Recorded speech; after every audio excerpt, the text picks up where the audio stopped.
right, welcome back inside our proactive newsroom. And joining me now is Scott Hicks. He's the Vice President of Corporate Development for Lumina Gold. And Scott, it's good to have you back again. How are you? Good to see you, Steve.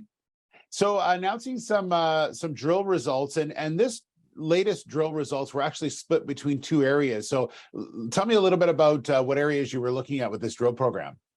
Yeah, so just a reminder for the listeners, we have two very large gold copper pits there in Ecuador planned. So the results came out of the Cangrejos pit and the Gran Bestia pit today. So let's talk about Cangrejos first. So that saw 7 drill holes, I believe. So tell me a little bit about what you're able to find with those drill holes, because they came back pretty exciting.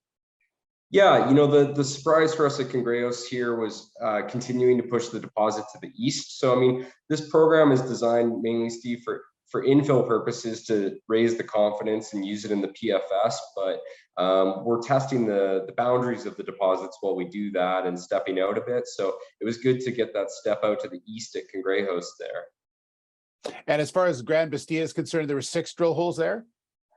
Yeah, so at Gran Bestia, you know, what we showed today was that the higher grade core of it, the breccia area there, that's continuing to expand. So as we're doing this infill drilling in the middle of the pit, we're finding that higher grade area is larger than we originally thought. So that's great.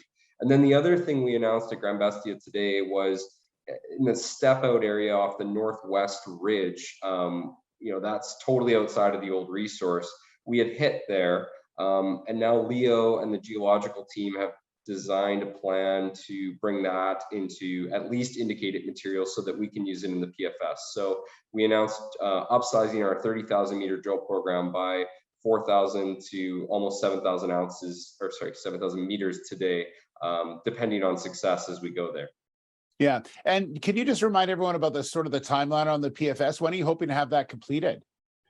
Yeah, so all the drilling for it will be wrapped up by August, and then we'll see it in Q1 2023. Late Q1 is the current plan for the PFS, and you know, we're working on a bunch of different improvements there that should move the needle. But the drilling's the key part of it right now.